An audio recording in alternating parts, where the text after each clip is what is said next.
Finalement, pendant l'opération, ils n'ont pas enlevé le placenta. J'avais toujours le placenta en moi. Des semaines après, on m'annonce ça. Non mais c'est pas possible.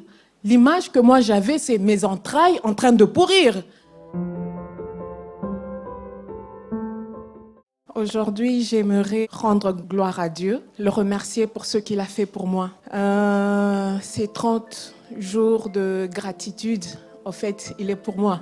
Le psaume 103, le verset 4, qui dit que God has delivered us from the grave and has blessed us with love and mercy. C'est tout à fait moi. C'est le sujet même de mon témoignage. Dieu m'a délivré de la mort. Tout a commencé l'année passée. Voyez-vous, la mort, elle n'est pas que physique, hein.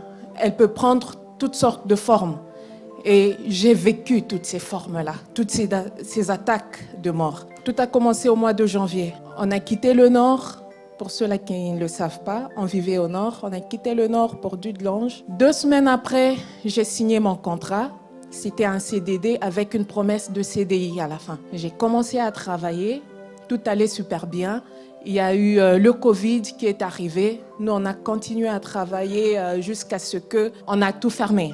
Après des confinements, j'ai recommencé à travailler. Mais les écoles n'étaient pas encore ouvertes. Ce qui fait il fallait prendre, un des parents devait prendre un congé spécial. Mon mari me dit, OK, avant le confinement, c'est moi qui m'occupais des enfants. Maintenant, tu prends ce congé spécial, moi je retourne travailler et toi tu gardes les enfants. Et c'était juste une affaire de 2 semaines. J'avertis mon employeur, je lui explique la situation.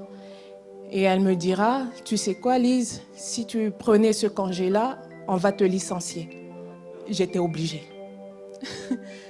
Qui va garder mes enfants? J'ai quand même fait cette demande-là. J'ai introduit le formulaire. 2 jours après, je reçois un recommandé. J'étais licenciée. Je remercie le Seigneur. Je dis, écoutez, chaque chose, toute chose concourt au bien de ceux qui aiment Dieu. C'est pour une raison. On me licencie? Fine. Je m'occupe de mes enfants. Pas de problème, je vais postuler ailleurs. Je commence à postuler ailleurs. Rien, zéro. Je postule, rien. C'était soit des refus, en fait. Le courrier habituel de « nous sommes désolés », blablabla, où il n'y avait pas de réponse du tout. Et entre-temps, une de mes sœurs biologiques, elle m'appelle, elle me dit « Lise, je vois autour de toi un grand combat. Un grand combat, tu dois prier. » Ok. J'ai commencé à prier. Je suis tombée enceinte. Je me dis, ok. C'était pour une raison, hein, ce licenciement, alors je reste à la maison. Je m'occupe de moi, de ma famille. Et chaque fois, quand je parlais avec ma sœur, elle me disait toujours, Lise, je vois autour de toi un grand combat. Tu dois prier, tu dois prier, tu dois prier, tu dois prier. Quelque temps après, il y avait précision. Ce combat, c'est quoi? C'est un esprit de mort. Je vois l'esprit de mort, tu dois beaucoup prier. Et je te soutiens. Merci. Là, ma prière, elle était bien ciblée. Et je priais contre cet esprit de mort. Je chassais cet esprit-là. Bon, pour la petite histoire, 3 ans en arrière, j'avais connu un miscarriage. Étant enceinte, automatiquement, on pense que cet esprit de mort, ce combat, c'est par rapport à la grossesse. Peut-être que l'expérience vécue va se répéter de nouveau. Praise the Lord. Chaque fois après consultation, il n'y avait que des bonnes nouvelles. Tout va bien. Tout allait bien avec le bébé, tout allait bien avec moi. J'ai bien accouché 9 mois plus tard. Elle est là, ça s'est super bien passé en 30 minutes chrono. Première contraction et après elle était là. Tout allait bien. Maintenant, vous l'aurez compris, cet esprit de mort, ce combat-là, moi, je pensais que c'était par rapport à la grossesse, à l'enfant. Mais ce n'était pas ça. C'était sur moi. Ce combat était contre moi, en fait. Alors, juste après l'accouchement, tout allait bien.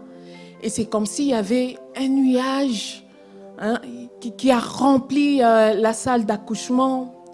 Tout, en fait, le corps médical, comme s'ils étaient aveuglés. Et je ne sais pas ce qui s'est passé. Il y a eu beaucoup de sang jusqu'à ce que je me mette à pleurer. Là, mon mari, il intervient. Et c'est là que la gynécologue, elle se réveillait d'un profond sommeil. Et elle dit, non, mais vous devez être opéré de suite. Parce que le placenta ne sortait pas. Vous devez être opéré.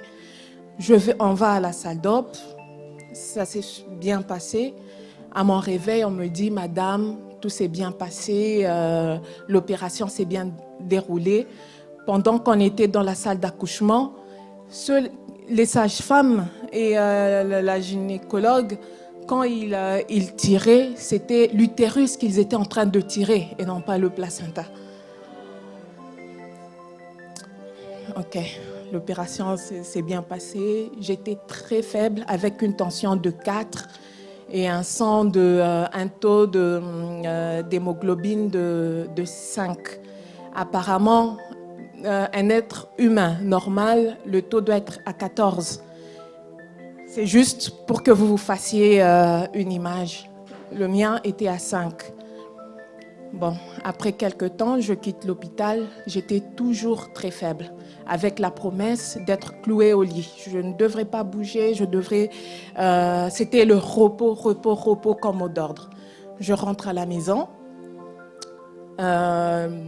J'étais alitée pratiquement. Et entre-temps, il y avait le programme des 21 jours de jeûne. Je l'ai fait de la maison.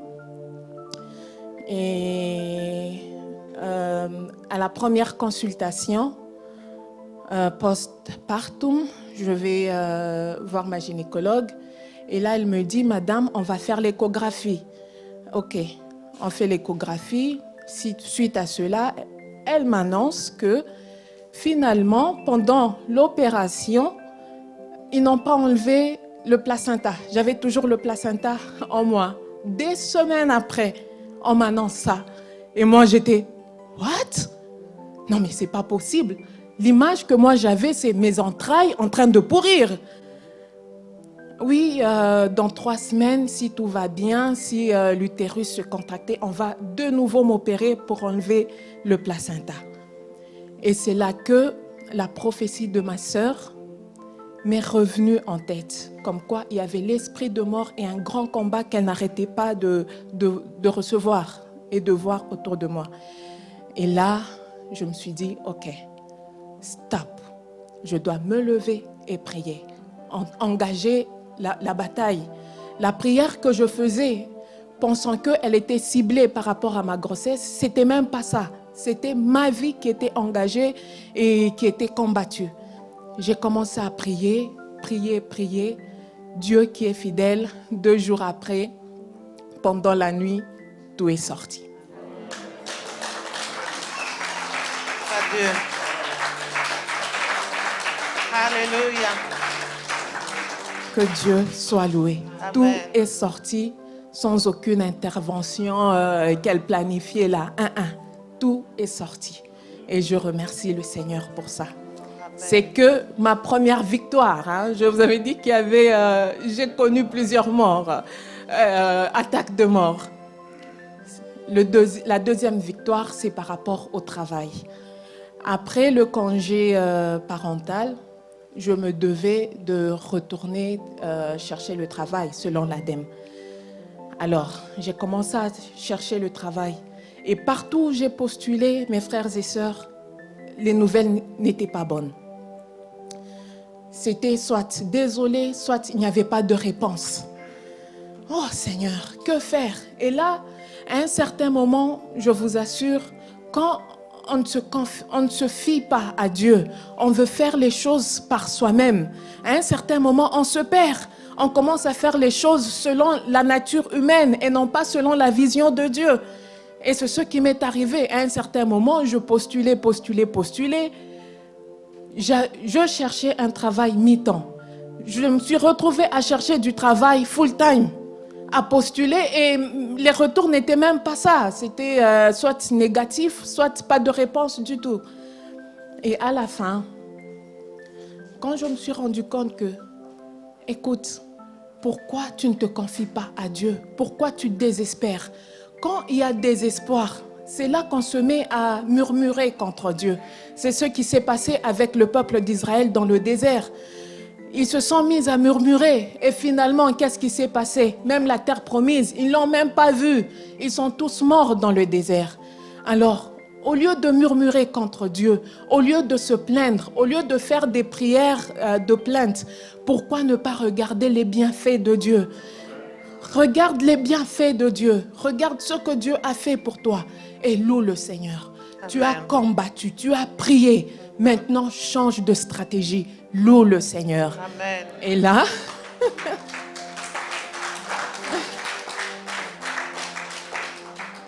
Et là, j'ai commencé à louer le Seigneur. Finalement, je me dis, vous savez quoi? Toute la famille en retourne à El Shaddai. On s'est assez reposé. Retournons, allons louer ensemble. Amen. Allons louer ensemble. Et là, ma prière, c'était de louer Dieu. Seigneur, tu sais ce dont j'ai besoin. Au moment opportun, à ton temps, tu vas ouvrir les portes. Moi, je me fie à toi. C'était juste ça.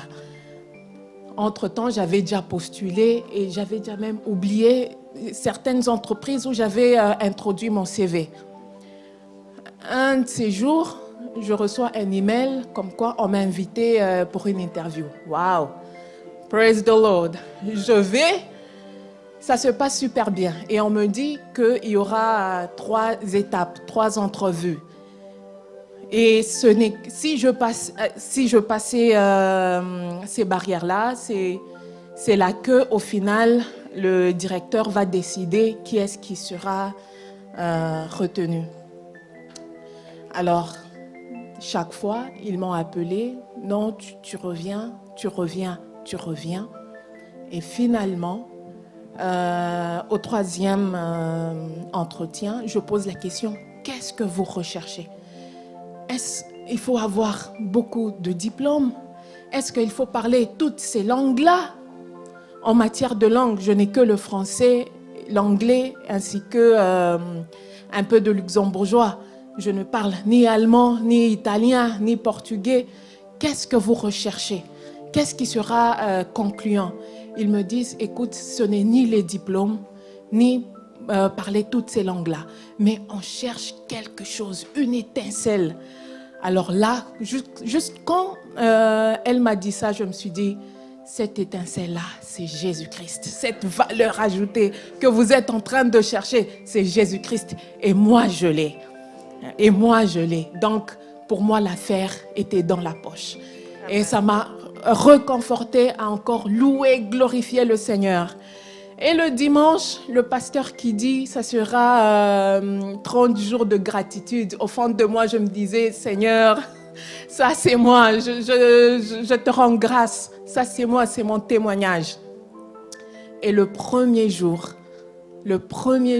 qu'on a commencé le programme de gratitude, je reçois un email comme quoi j'étais embauchée, ma candidature a été retenue. Alléluia, le Dieu de miracles. Oui. Avec plein d'avantages,